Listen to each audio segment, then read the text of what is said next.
Support for Black Lives Matter was at an all-time high following the murder of George Floyd. But in the years since, support among white Americans has sunk lower than before his murder. A New York Times article titled "Support for Black Lives Matter Surged Last Year, Did It Last?" discusses the arc and crash of support for BLM among white people. Earlier today, I had a chance to speak with one of the authors, Professor Jennifer Chudy. Professor Chudy, thank you so much for joining me. This article you've written for the New York Times is absolutely fascinating.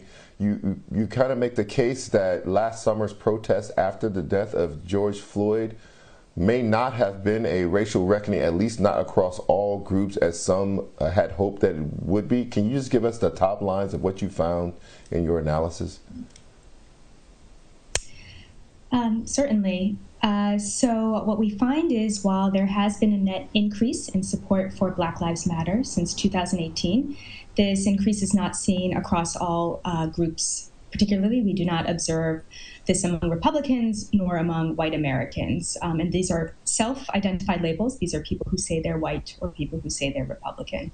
And actually for these groups, support for Black Lives Matter, however they interpret that movement, is actually below what it was before George Floyd was killed a year ago.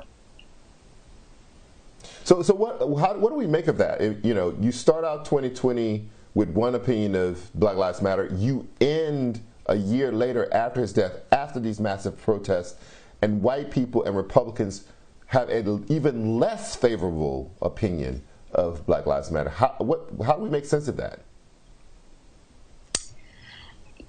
I agree. It's puzzling. I mean, I think one thing to keep in mind is there might be some imprecision in how all groups are interpreting what it means to agree to support Black Lives Matter, which is a movement with a specific political agenda.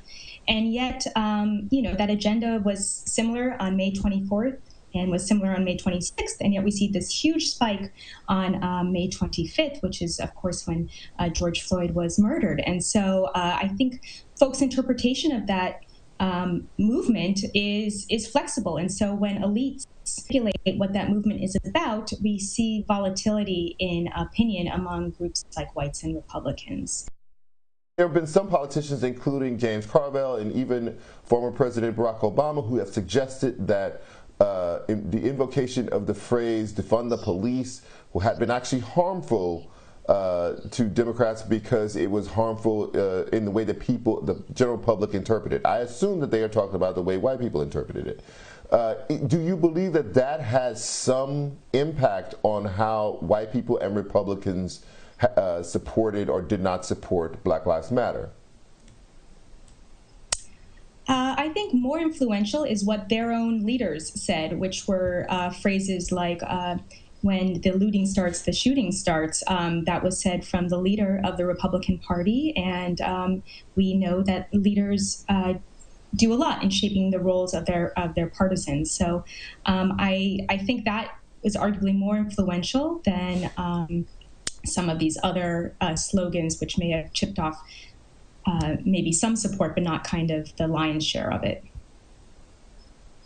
One other thing that's fascinating is the rise and sustained level of support among Black people and other racial minority groups. And one has to ask, where were they before George Floyd was killed? I mean, he's not the first person to even be killed in the street. He's not the first person to be deprived of breath and be killed in the street on video.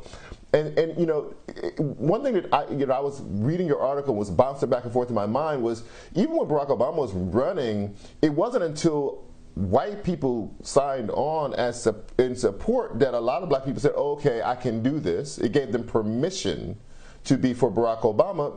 Before that, they were not in large numbers.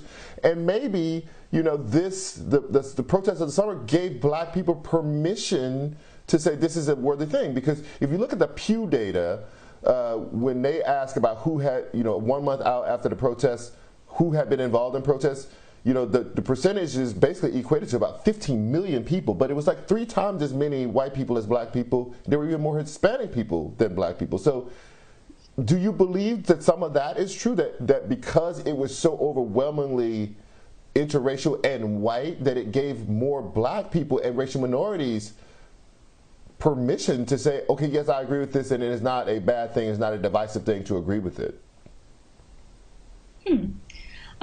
That's certainly possible. I'll say, off the bat, I study white people mostly, so I can only offer speculation on what's going on with other groups. I will say Asian and Latinx groups, their political identity has been shifting kind of since the Obama years, and so it's kind of not anyone's guess, but there are a lot of things that can move that opinion around, including a very visceral video released during a moment in which society is on lockdown.